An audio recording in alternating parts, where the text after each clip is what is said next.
Okay, so let us get started right away.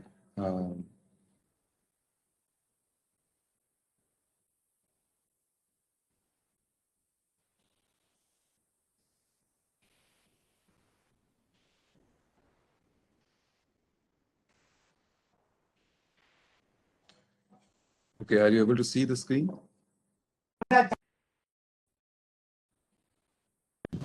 Yes, sir. Okay. Okay, so we were talking about converting the symbols that are generated by a discrete memoryless source into a binary code word set, a set of binary code word. And we saw that there are two possible schemes. One is called fixed length coding, in which all of these symbols are assigned the same number of bits. And the other scheme is called variable length coding, in which different code words are assigned bit strings which are of varying lengths, different lengths. Okay, so let us step back for a moment and consider this particular assignment. This is obviously variable length because the three code words here, x1, x2, x4 have length of 2, but this x3 has a length of only 1 bit. Now, remember this x1, x2, x3, x4, they are the symbols that are generated by the source. A very simple example of a source would be some fictitious source that has only 4 symbols of English alphabet, A, B, C, and D, right? And so now we want to represent those symbols in the form that the computer can understand, in the form that today's digital communication devices can understand. And that form is binary. It is made up of bits, zeros and ones. So that is what we are doing here. Maybe let's say x1 represents letter A, and that A we are calling it to be 0, 0. X2 may be letter B, and that we are calling to be 0, 1, and so on.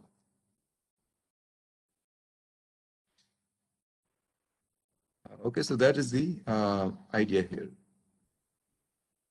Now, in this assignment, if we want to have flexibility of giving different lengths of code words to different symbols, then what we discussed yesterday was that we should be careful in that we don't make assignments which are like this.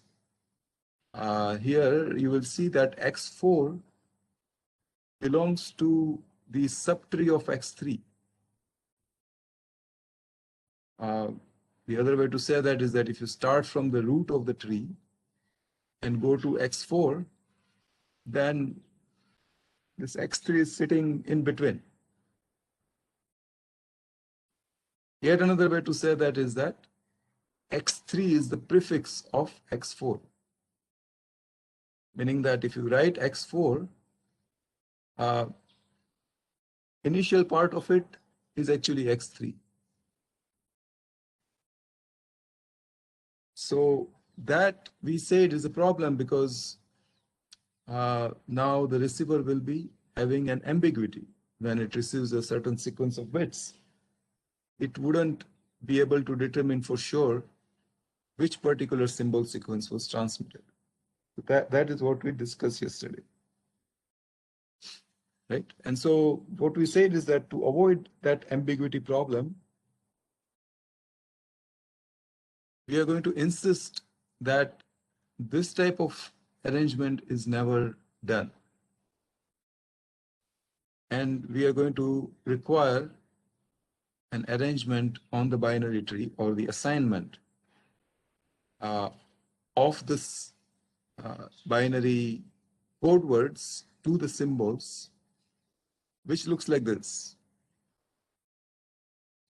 The point here is that whenever we assign a particular node of this tree to a symbol, Then we highlight the rest of the subtree underneath that assigned node, and we never use any node or any leaf from that subtree to make a new assignment. Is that clear?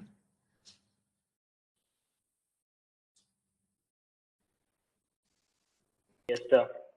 Any question here? Okay, so now let us make some notations, and using that we will actually we will go over a theorem, and then using these notations we will be able to prove the theorem. I mean, this is a very famous theorem in the source coding topic. And surprisingly, it is fairly easy to prove. I mean, I think that you all will be able to understand its proof very easily. Okay, so these are the notations, right? N of L is the number of bits in the code word for symbol X of L. And we will be calling N max to be the length of the longest code word. This, by the way, is for the variable length codes. If it is fixed length, then N max is equal to N of L. And all N of L are the same. Now, this statement is important, the second one. The subtree under X of L symbol, okay, I think this is a typo, so I should correct it. So let's say this here should be under X of L symbol. So we are going to denote the number of leaf nodes of that subtree as A of L. And this statement says that A of L is equal to 2 to the power N max minus N of L.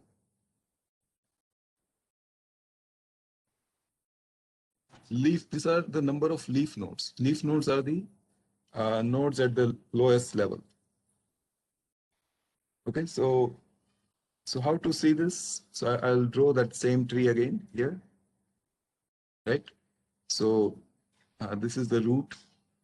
So if you put a code word here, then you are done. You can't use any of the subsequent nodes, and you will be able to have only 0 bit because this is at the root. So nobody puts any code word here at the root.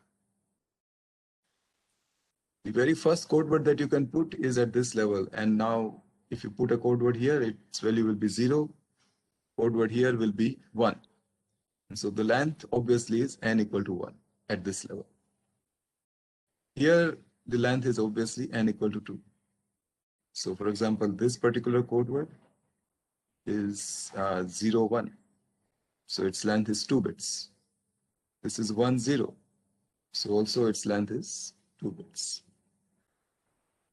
At this level, if you assign a code word, its length will be 3 bits. Over here, if you assign a code word, its length will be 4 bits.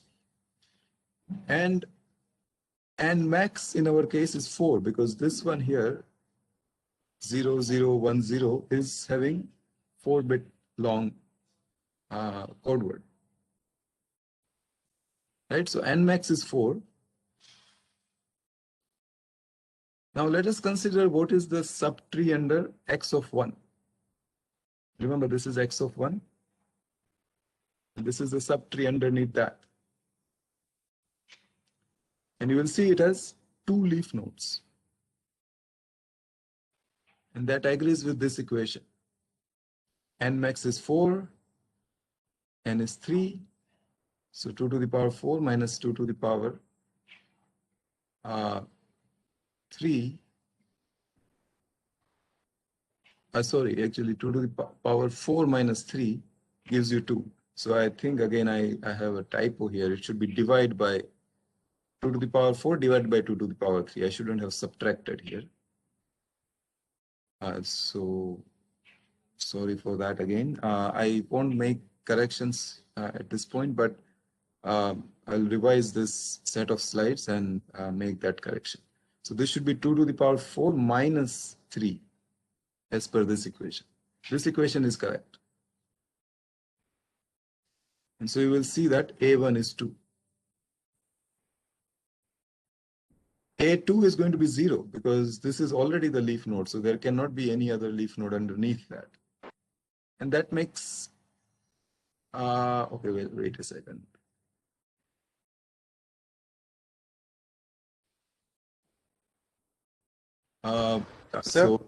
So this 0 should have been 1. We count that leaf node itself.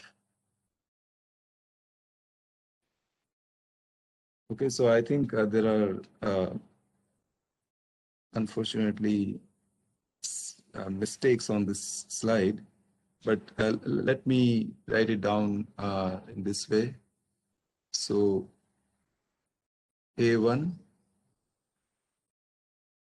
is equal to 2 to the power 4, which is 2 to the power n max, divided by 2 to the power n of 1, which is 3 in that case.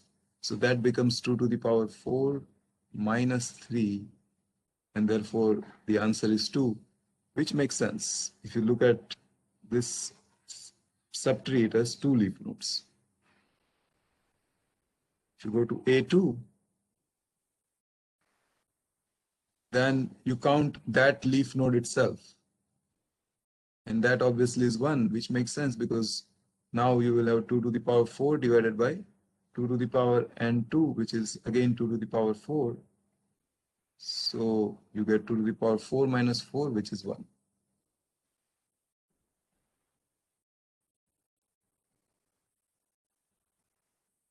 What about A3?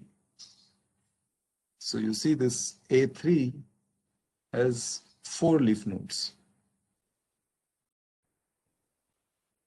And that also makes sense because if you plug in 4 minus 2, you get 2 to the power 2, which is 4. Same way, A4 is going to be 4, which makes sense. You will see that there are 4 leaf nodes under X4, and so on. And so now,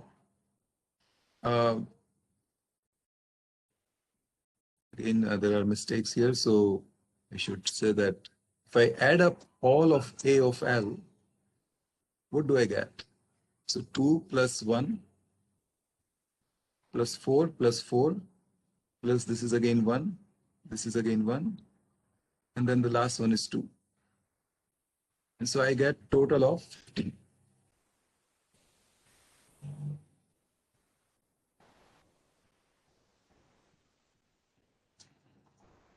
Basically, if I add all of A of L values, the number that I'm going to get is at the most going to be 2 to the power n max.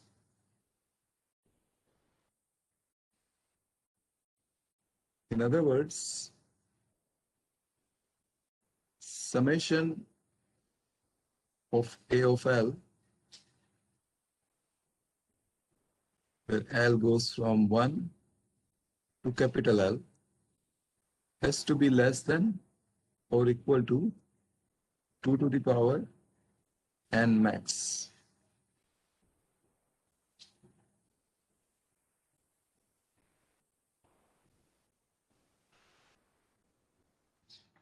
And this one is an important equation that we will make use of very soon. And I will say that this holds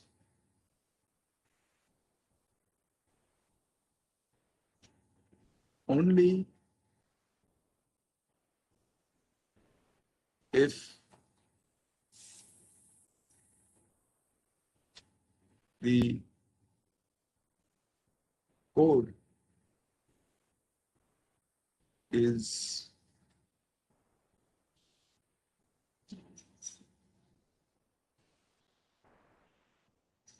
prefix free,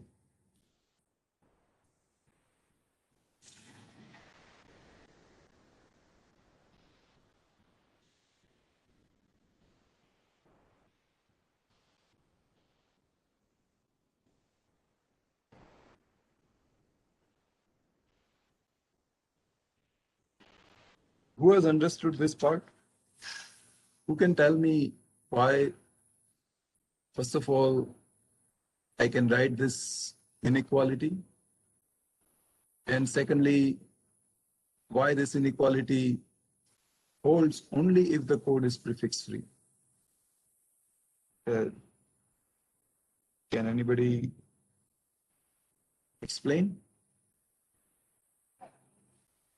Sir, if it is not prefix free, then we would count leaf nodes more than once. Exactly. Very good. So Harsh has nailed it. Other way to say that is that for only if the code is prefix free, then when we add this A of L values, we are guaranteed to count each leaf node only one time. At the most one time. We may not count a leaf node at all. That can happen. Suppose if I did not assign this code word, if this was empty, then I would not have counted that leaf node. Actually, that is the case here. This leaf node never got counted, and so that's why I got 15 instead of 16.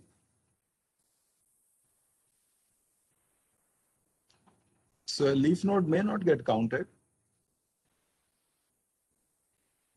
but if it does get counted because of the prefix free condition, because all the subtrees are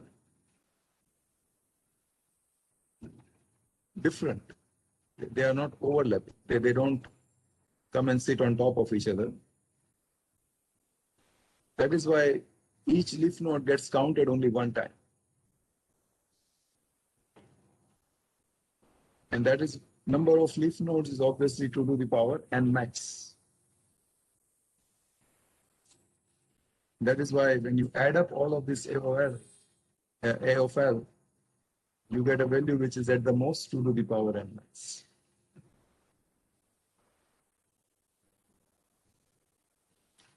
Okay, so now hopefully this part is clear, and now we will go to that theorem which is called Kraft's inequality.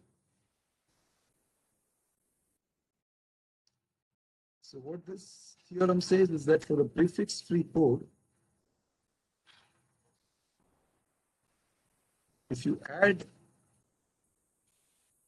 2 to the power negative of n of L,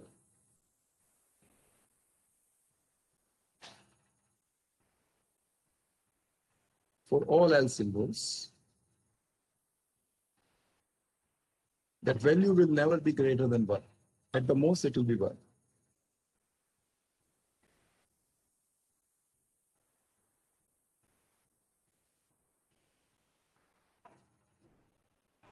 So, in the light of this equation here, does anybody know how to prove this statement? It's actually pretty simple. Yes, sir, by dividing 2 raised to n max. Sorry? Sir, by dividing 2 raised to n max in the previous inequality. Exactly. So, one then has given the right answer. We divide both the sides of the inequality over here by 2 to the power n max. Right. So,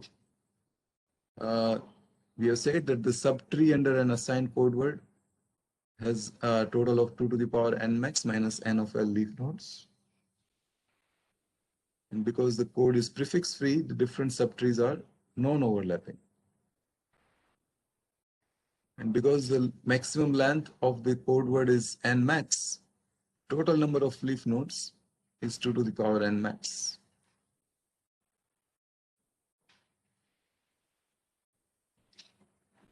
This is the equation that we had on the last slide, previous slide. But there we already said that A of L is 2 to the power n max minus n of L. So this inequality is same as this inequality over here. Now we do what Vandan has said. We divide both the sides of this inequality by 2 to the power n max. And so we get the Kraft's inequality.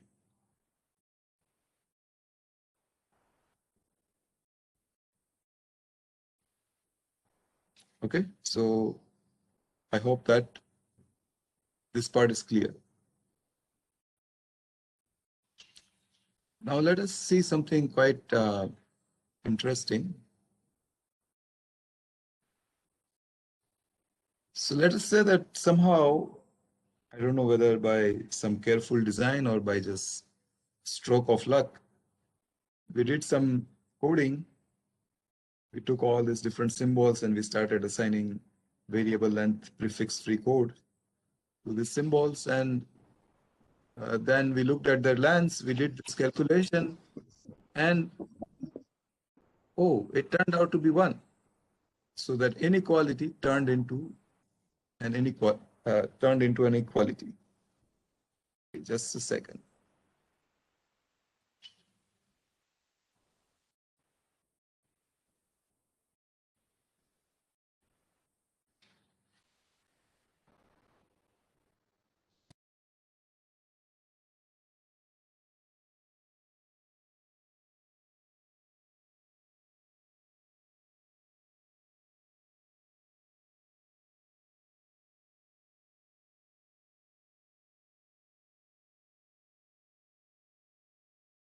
Sorry for the interrupt.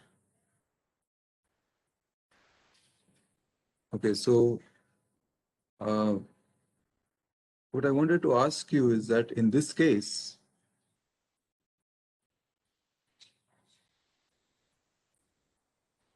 if you look at the left-hand side of this equality, then compare it with the right-hand side, does this remind you of something?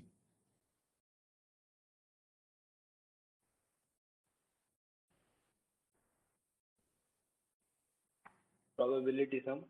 Yes, probability sum. Very good, very good. Who said this? Somin Gandhi? Yes, sir. Okay. So what do we call it actually? PMF. PMF, exactly. Very nice. So we can draw this analogy that Somin has mentioned, and we can actually say that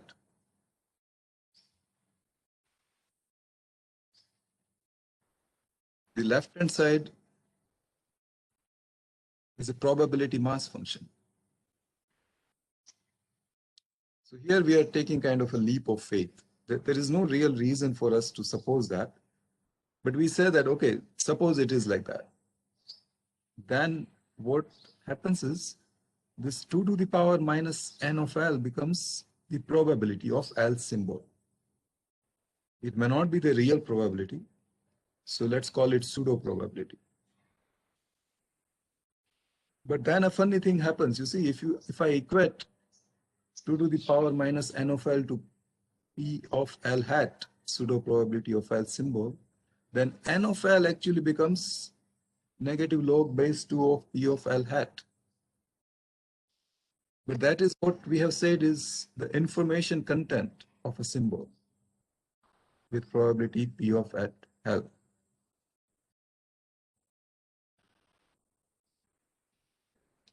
And so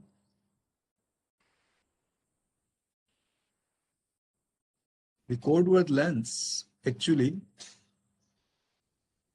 are kind of like the definition of information generated by the symbol having the probability P of L hat. So that is probably one of the interesting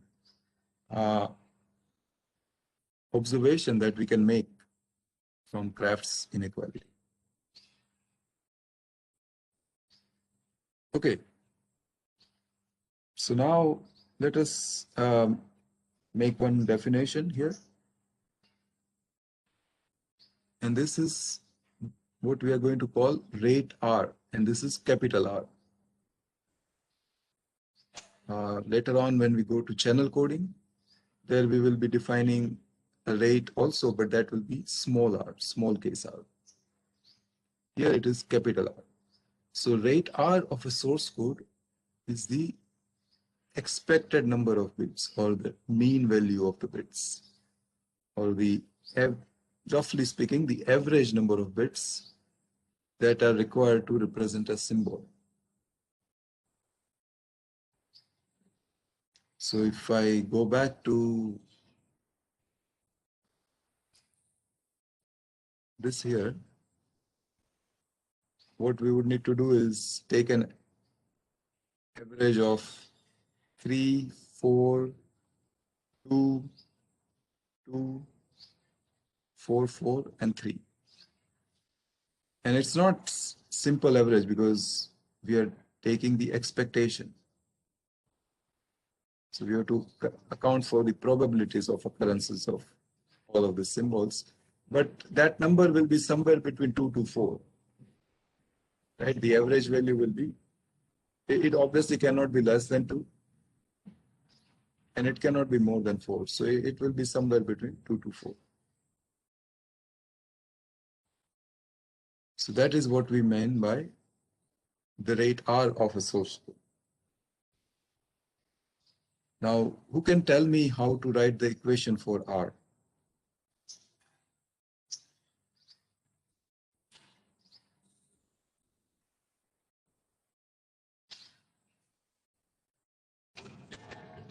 How did we define the expected value of a random variable? So summation of NL into probability of L. Sorry? So summation of NL into probability hat of L. Very good. Very good. Well, we don't do probability hat here because, probability, we have to use the actual probability. But your answer is otherwise correct.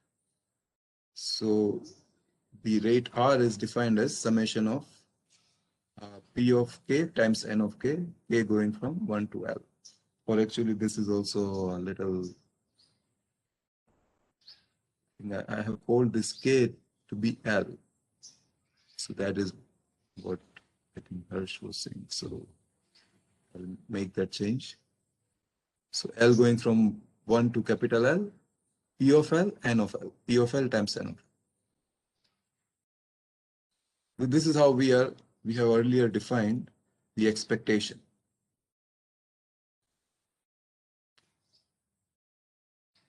Okay, now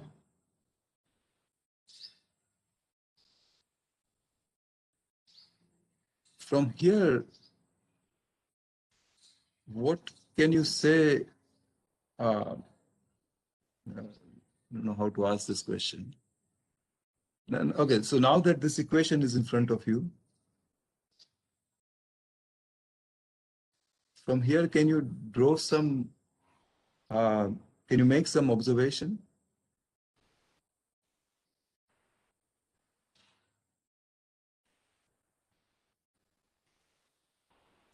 If you want, I will give you a hint.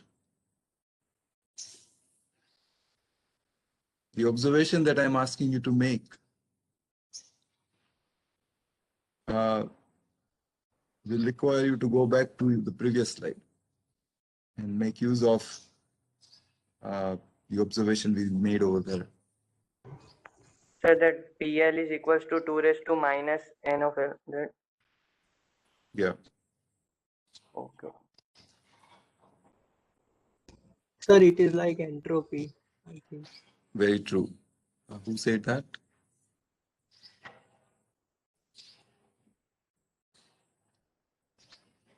Who gave that answer? Sir, I gave answer.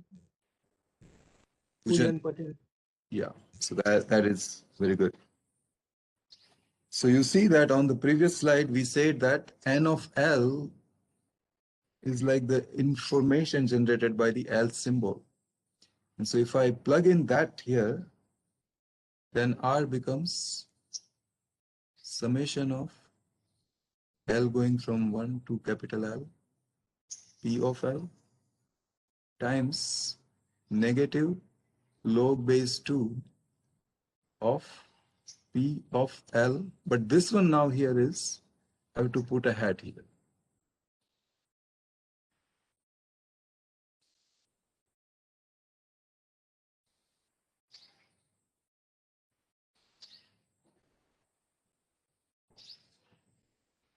So it is not exactly entropy because this P of L hat and P of L may be different. But if our design is pretty good, then who knows, maybe P of L hat is same as P of L. And then R will actually become same as entropy. So you see the entropy pops up in unexpected manner at unexpected places. Let's move on.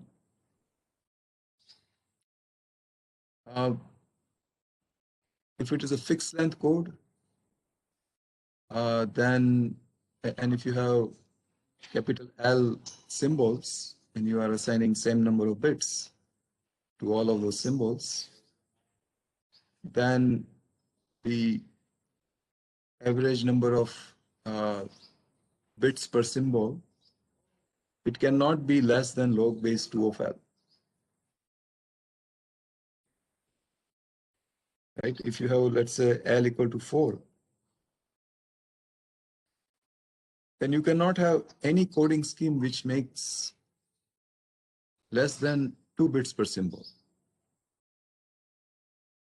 Log base 2 of 4 is 2.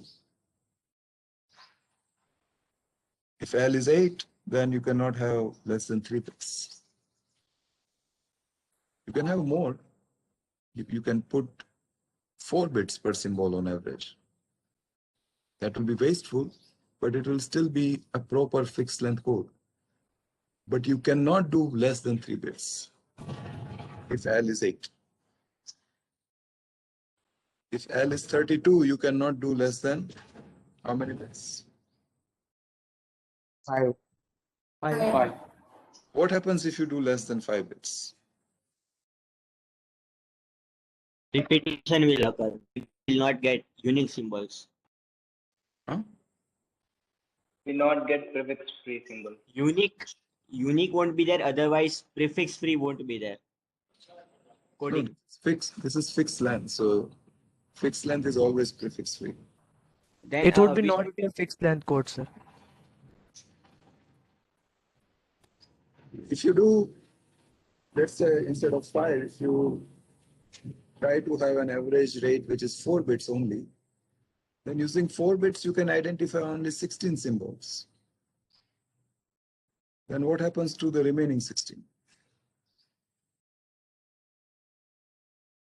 So if any one of those remaining 16 symbols happen, you won't have a code word for it. What will you transmit in that case?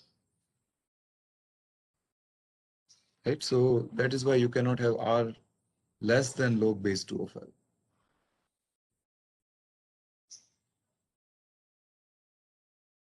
Why do I put a ceiling function? Why do I say ceiling of log base 2 of L? Right, I mean this, you recognize this sign, right? I mean this is called ceiling function. So if suppose log base 2 of L is 2.5, then R cannot be less than 3, in fact, not 2.5. Fractional bits cannot be considered. Correct. So suppose L is 12. If L is 12, You can't get away by using only 3 bits, because 3 bits will allow you to encode only 8 out of 12 symbols. Now, because this is fixed length, the next possibility is 4 bits. You can't have 3.5 bits. And so for fixed length codes, R has to be, the minimum value of R is ceiling of log base 2 of L.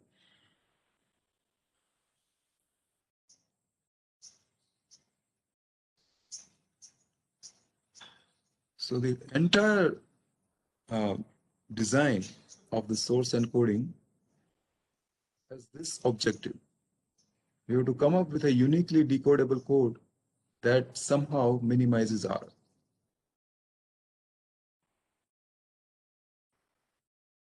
And so our strategy should be to assign short code words to the most likely symbols.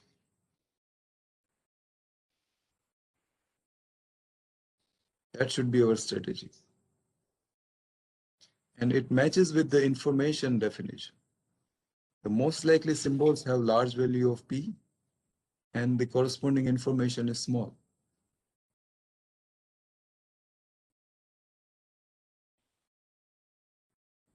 So ideally, actually, we should have the length of the code word which equals the information content of the symbol, negative log base 2 of P.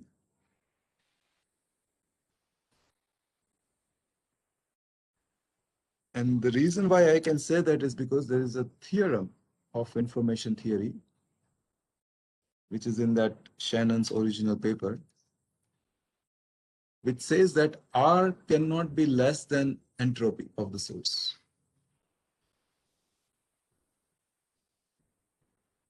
So that is why the entropy function is very useful. Because we have already said that reducing R is very important.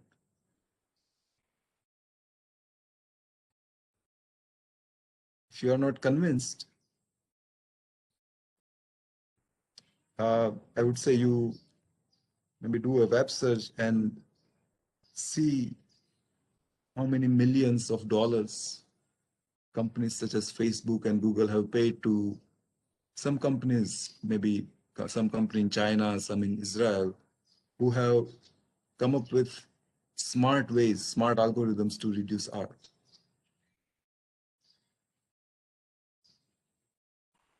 So these companies would have been acquired by these big conglomerates, and they would have paid millions of dollars.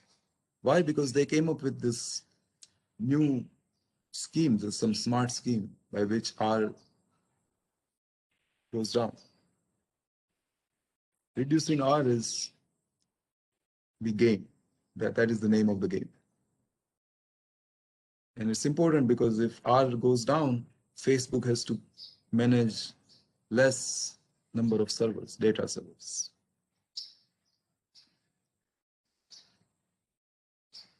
This theorem says that no matter how smart somebody is, he or she cannot make R go down below the entropy.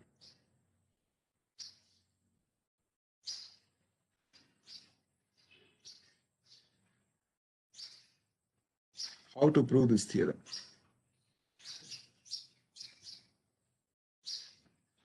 Let's not do that proof right now. We'll come back to it.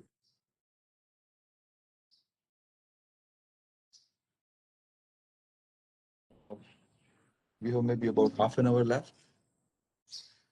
So what we'll do instead is we will look at two algorithms which are widely known today.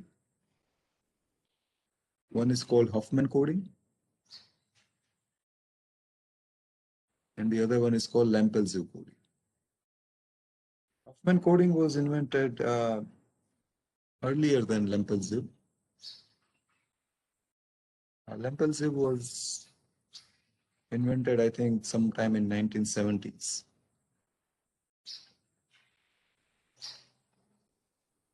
Actually, Lempel is the name of the student. Ziv is the name of his professor. And they both are, I think, from Israel. And so Lempel was doing PhD under Ziv. And as a part of his PhD research, he came up with this scheme. It's a very powerful scheme. It is used even today. When you take a picture on your phone, that picture gets stored as JPEG file. So that JPEG standard makes use of Lempel-Ziv. The advantage Lempel-Ziv has over Huffman is that it doesn't require the knowledge of probability mass function.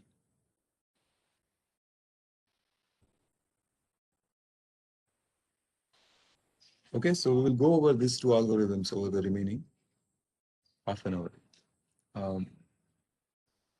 But before we do that, I'll again take a small break. I hope I have recovered, but this is something little persistent. I didn't have this thing before, but I need to take some little rest after if I speak for half an hour or so. So please bear with me. I'll be just taking a rest of 2 minutes. Okay, so I'm back.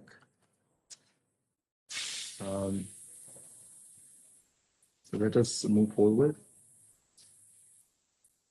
Okay, so we'll first discuss Huffman coding, and then we'll go over Lempel-Ziv coding. And by the way, these are not the only two algorithms, obviously. There are other schemes which are called Shannon-Fano coding, Shannon-Fano-Elias coding, arithmetic coding, and so on. You can actually do a web search on each of these coding schemes, and you will see a very well explained description. We will not be studying these schemes, but there are other programs, maybe a little more advanced course on digital communication will require you to study these schemes as well. In fact, I was once a part of a research seminar, a workshop at Nirma University, and it turned out that one of the researchers there, one of the students there, had taken a topic of comparing these techniques, Shannon-Fano and Shannon-Fano-Elias, with respect to each other. And by the way, at the end of this lecture, we will see that these are also not the only techniques, right? I mean, today, people are coming up with smarter and smarter algorithms, which are much more involved. But this form kind of the baseline. And so in some sense, Huffman coding and Lempel-Ziv coding are even used today. Then people add on top of it, but the underlying structure is there of Huffman and Lempel-Ziv. So Huffman coding uses an approach of machine learning or artificial intelligence, which is called the greedy algorithm. Okay, so the reason it is called greedy is because it is always trying to allocate the shortest code word possible to the highest probability symbols. Maybe there are other ways to do this assignment, but Huffman coding always goes to the highest probability symbols, and it gives the shortest code word it has with it to that symbol. So the specific algorithm is listed here.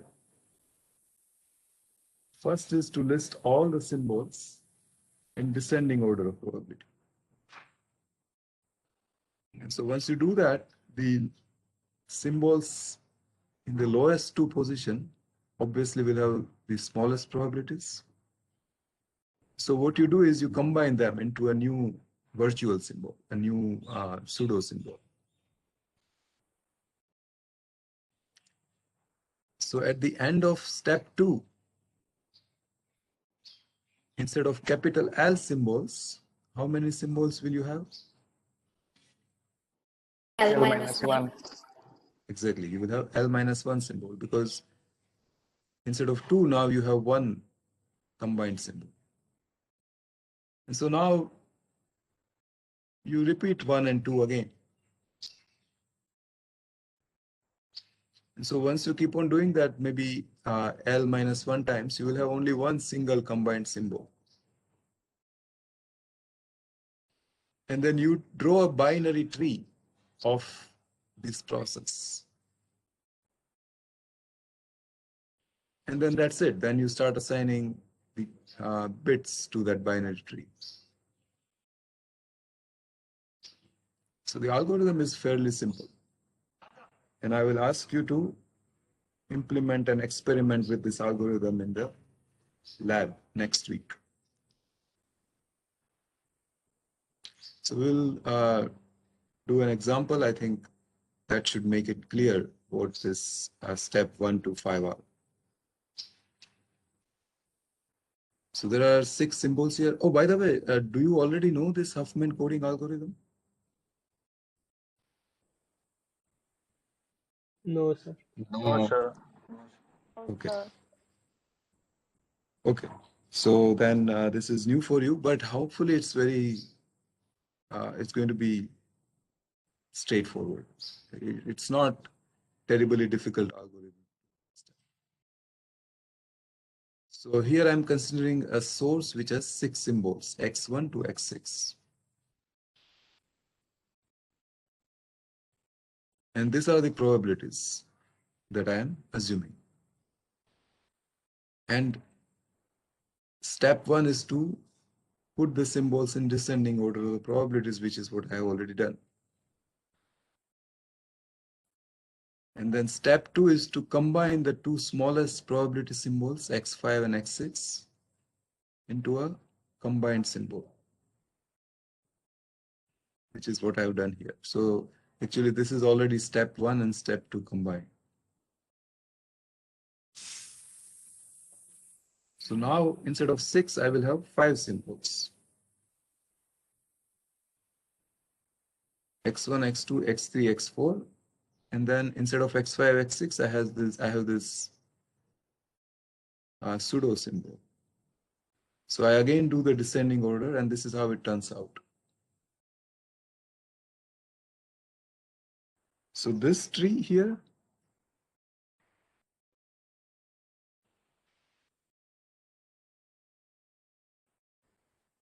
comes from here.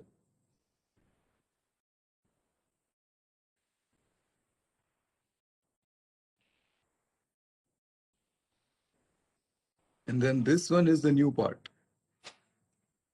Now I have these two symbols at the bottom. So I again combine it, and I form this new part.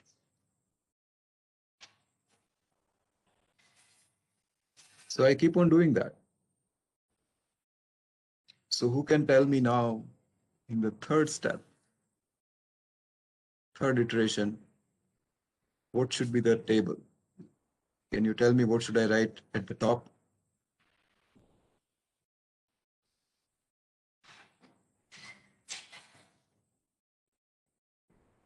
Here, I'll be, the top should still be x1, 0.45, 0.22. 0.45, then the next one will be 22. Star 0.22. 0.22. So that is the star. Then it should be 0.2. 0.2. X2. 0.2, which is x2. 0.13. X3. 0.13. And then that is it.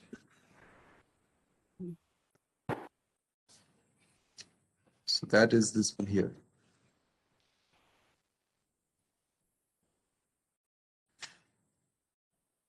But you will see now that I have to start a new subtree because the two bottom ones are not connected to the combined symbol.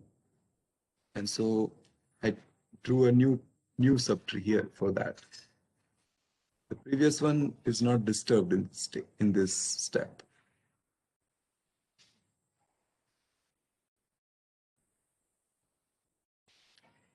So once I do that, my new table becomes x1, 0.33 and 0.22.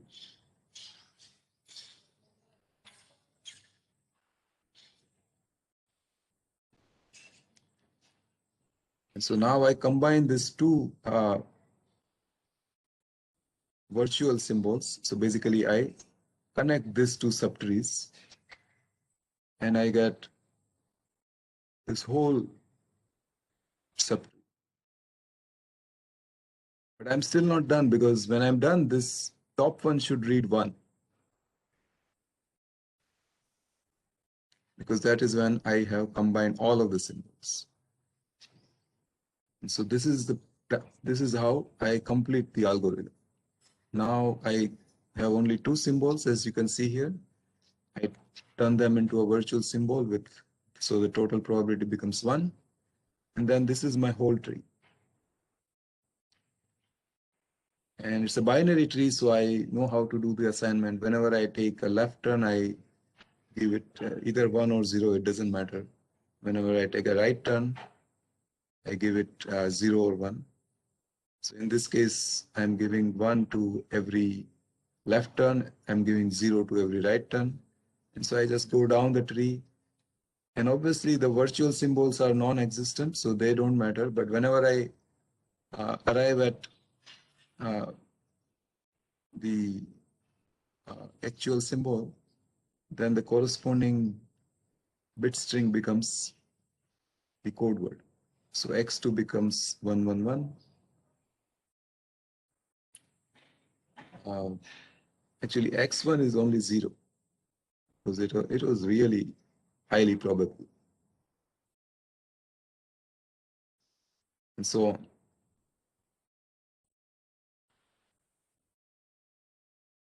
So this is how the assignment turned out to be. You will see that it is a prefix-free code. It is guaranteed to be prefix-free.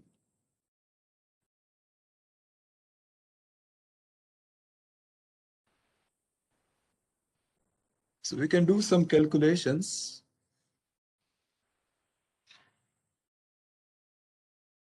So this is what we have already constructed through Huffman algorithm. And now I'm just looking at this we have called it small n of k. So this also I should call it small n of k. So n of k is obviously 1, 3, 3, 3, 4, 4. If I multiply it by the actual probabilities, I get these numbers. And then here I added up all those numbers. Who can tell me what this 2.2 is now? Rate R. Exactly. So this is capital R. Over here in this next column, I did negative log base 2 of P of k. This is nothing but the information of that symbol, I of k.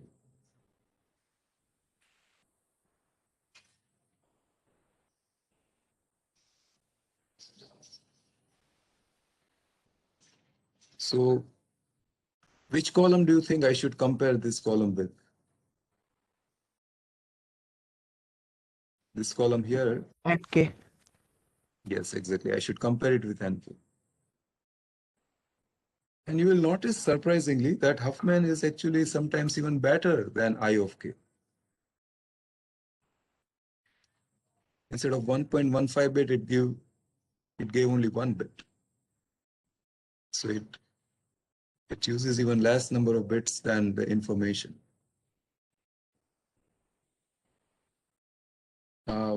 Even for the last one, it is better. Instead of 4.32, it ended using 4. On an individual symbol, Huffman can become better than the corresponding I of k. But if I do the entropy calculation, then that fundamental theorem that we went over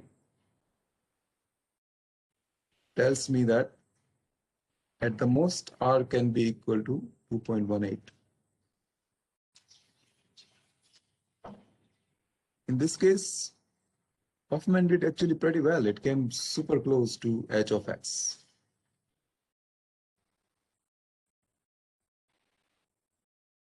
At the most, it can become h of x. It can never be less than h of x.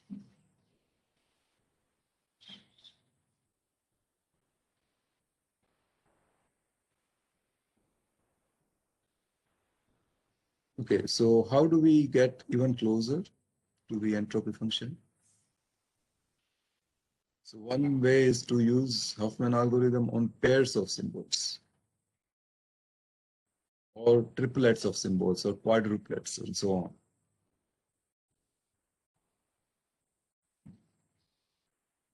Because when you do that,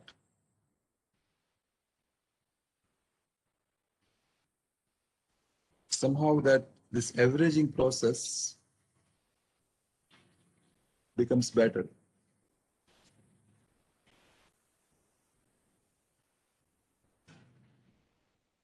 Okay, so that is one way. And so Huffman algorithm can be made even more effective.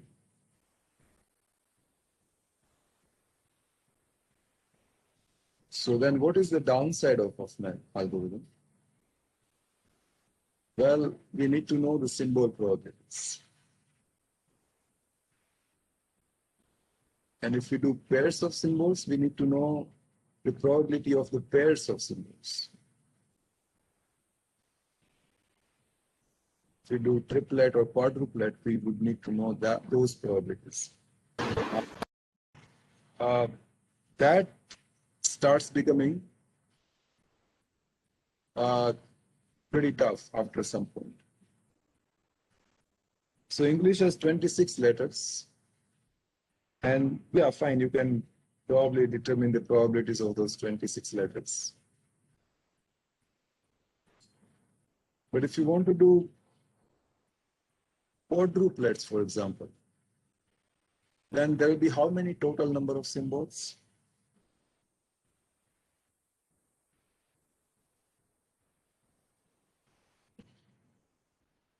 So 16. Sorry? If you want to encode 4 letters of English at a time, right? If you want to do the encoding on quadruplets of symbols, then how many total number of symbols you will have to consider? 26 power 4. Very good, Pujan. That is the right answer. There will be total of 26 to the power 4 number of symbols. They are all possible combinations of 4 letters of English alphabet. Now 26 to the power 4 is a big number. And to know the probabilities of all of those symbols is not easy.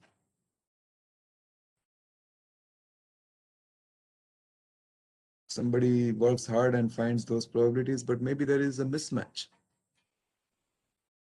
The actual probability is different. And then Huffman algorithm will only degrade.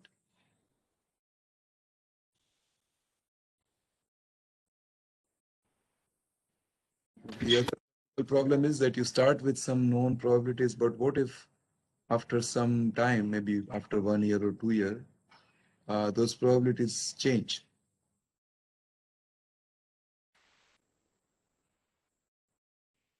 Then your algorithm won't be optimal anymore. Maybe you use the probabilities of letters A to Z that you just pulled up from some web search. I mean, I can do a web search right now in front of you.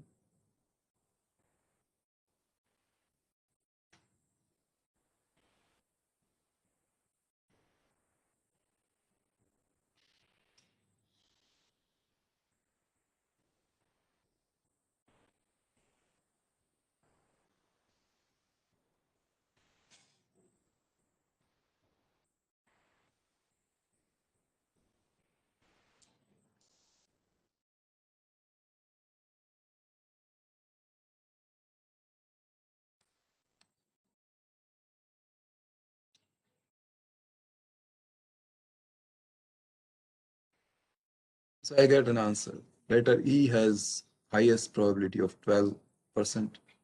Next one is T, A, O, and so on. Right? This is the probability table. Letter Z has the smallest probability, then surprisingly, the next letter is J. Its probability is only 0.1%. Q, X, etc. come at the bottom.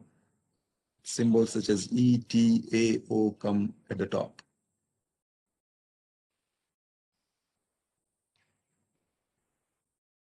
And in earlier days, when people used to exchange messages through Telegram, there was something called Morse code.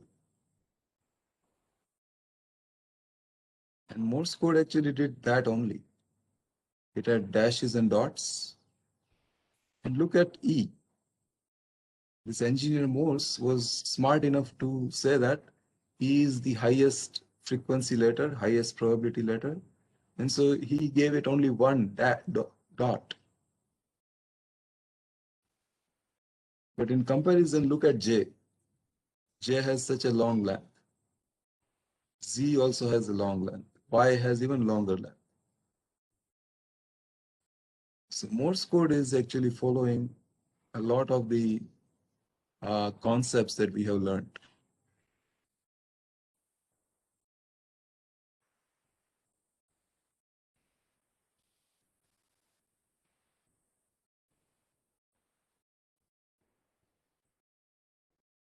But so, yeah, fine. So you look up some such frequency table from the web, and then you apply a Huffman algorithm and come up with the mapping for different letters of English alphabet.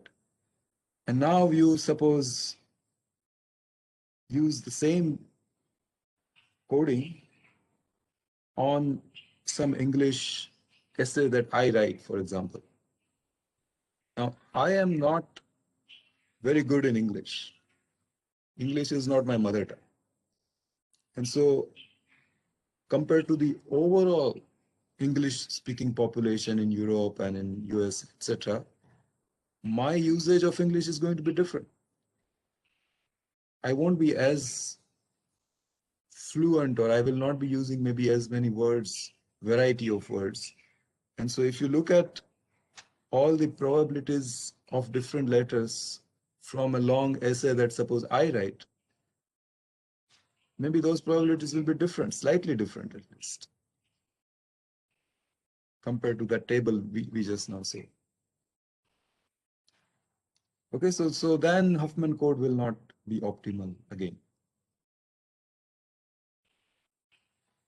Okay, so then the last thing for today is this Lampelsive coding. And as we said, the advantage is that it doesn't care what the probabilities are. It doesn't even need to know the probabilities. It kind of adapts to whatever you throw at it. It just works its way out. And the main idea of Lampelsive is that if you start considering longer and longer phrases of any source output, then the chances that you have not already seen that phrase earlier goes down very fast. So that is the main idea. But what is the algorithm? That algorithm is what we are looking at right now. And we are considering this example sequence, okay? 1 0 1 1 0 1 0 1 0 0 0 1 0. So what this Lempel-Ziv scheme says is that we will parse this sequence. How do we parse it? We put commas. How do we put commas? We put a comma whenever we find a sequence that we have not seen already. When we start, obviously 1 we have not seen, so we immediately put a comma. Then 0 we have not seen, so we again put a comma. This becomes our new phrase. Then the next one is 1, but 1 we have seen already, so then we move forward. 1 1 we have not seen, so again we put a comma after 1 1. Then we come to 0, but 0 we have already seen, so we move forward. 0 1 we have not seen, so we put a comma. Then comes 0 1 0. This is the next one we have not seen so far, so we put a comma here, and so on. So this parsing is clear to you?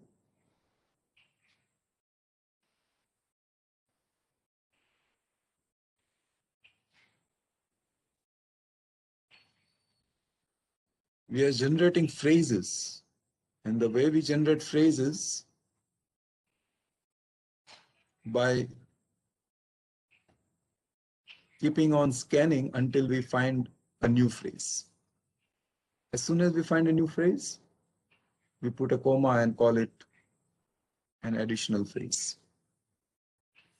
Or you can call it word or anything. Basically, this becomes our dictionary, right? So let us write down the dictionary now.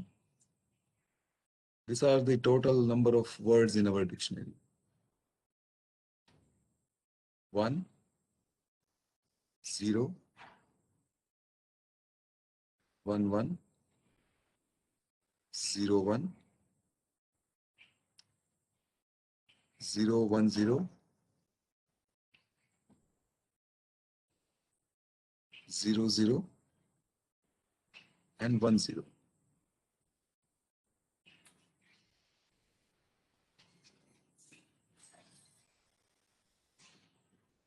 This has become our dictionary table. Now, the next thing that Lempel-Ziv says is that you have to be able to identify the location of the phrase in your dictionary, meaning that you start giving it a memory location. And that will be just fixed length coding. How many words do we have here?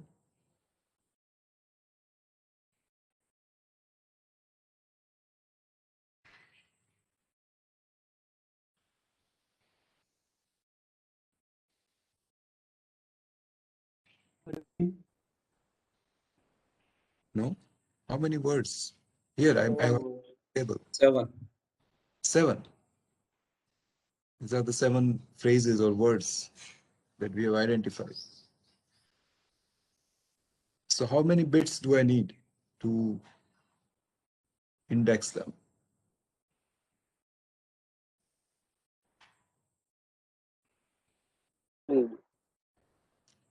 2? 4. For 7 locations, how many bits do you need? 3. 3.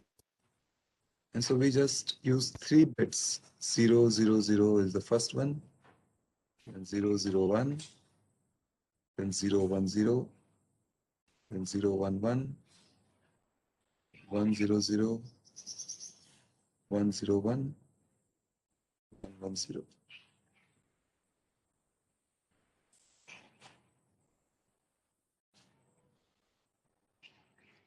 And so now, yeah, and by the way, we also include a star. This is our null symbol.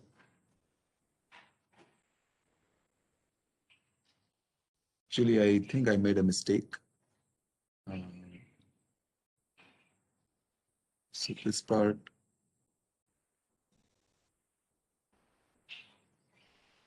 I have to put a null symbol, and that one I'm going to give it address 0. So this is 0, 0, 0, and this is 0, 0, 1, 0, 1, 0, 0, 1, 1, 1, 0, 0, 1, 0, 1, 1, 1, 0, and then finally 1, 1, 1. So I have total 8 actually, 8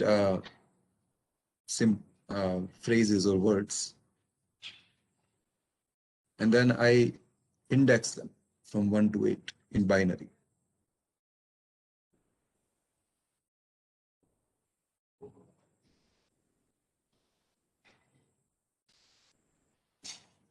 Okay, so now let us see. How do we encode each phrase? So what we do is, see, if you look at any phrase, let's see 1, 1, then 1, 1 will have a prefix which has already come before. We have seen it already. It's part of the dictionary. And then it will have this additional extra bit. And this is only 1 bit always. This is the new bit which makes it different from what we have seen it so far. And so the way we will encode 1, 1 is by giving the address of the prefix, which is 0, 0, 1, right? The prefix of 1, 1 is 1, and the address of 1 is 0, 0, 1. So we give it this prefix 0, 0, 1, which is the address of the actual prefix, and then we add the new bit, which is 1. For the first two, the prefix is the null symbol. So 1 and 0, they got the prefix of the null symbol, 0, 0, 0. What about 0, 1, 0? What do you think this actually is in terms of the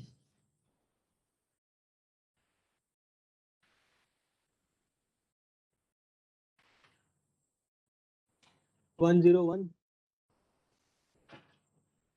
01. the address? 010 is the second location.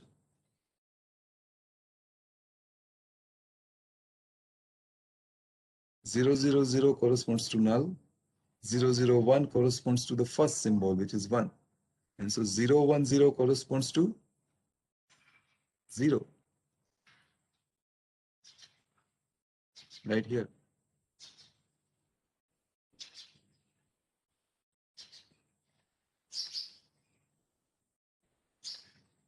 So this 010 is actually the address. The phrase sitting at that address location is 0. And then this 1 is the new bit that got added. And so this is the representation or the encoded version of let us say this one here.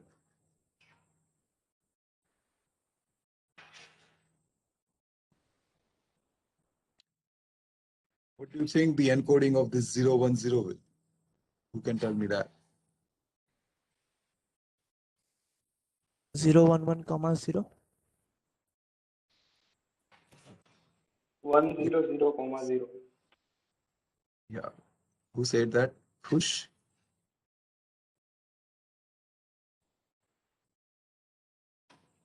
Yes, sir. Yeah. So that answer is correct. 100, 0. Why is that? Because what is the prefix of 010? Clearly it is 01. What is the address of 01? It is 100. And so therefore, The answer is 1, 0, 0, comma 0. Who wants to tell me now what is the code word corresponding to 0, 1, 0? 0. 0, 0. Exactly. So Isha gave the right answers. This is 0, 0. And then finally 0, 0, 1, 0. What will that be? 1, 0. 1 0. Exactly. 1, 0. 1 0. So this is how we encoded to the Lempel-Ziv. Now you will see that we ended up the encoded sequence actually is 28 bits long. There are 7 phrases, and each one we are using 4 bits. It's 28 bit. So instead of doing data compression, we do data expansion. This one is not 28 bits. How many bits is this? This is probably about 13 bits. So this actually backfired here. But the whole idea of Lempel-Ziv is that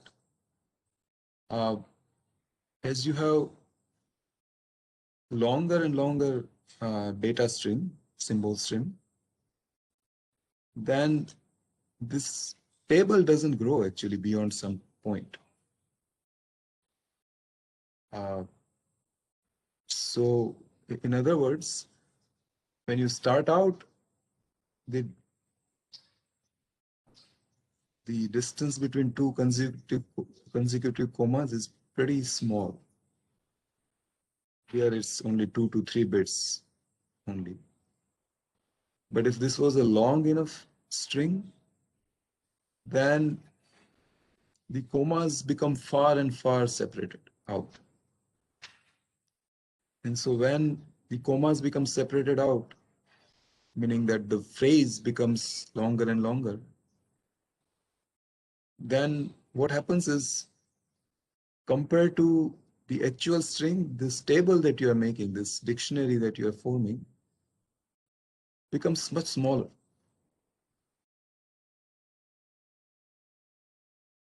And then you actually don't need the number of entries of that dictionary. You need log base 2 of the number of entries to describe the prefix. And so this log function further kind of reduces the bit requirement, right? Log of x is less than x.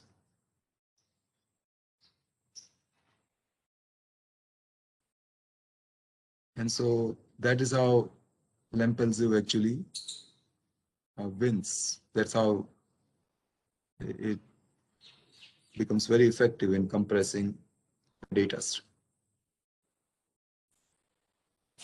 So I will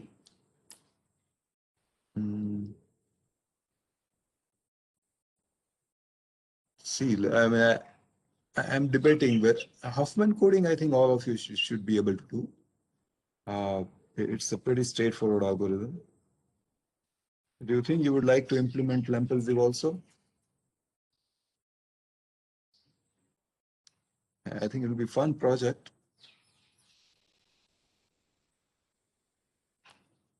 So I'm debating whether to give you Lempel-Ziv as an assignment in the next lab or not.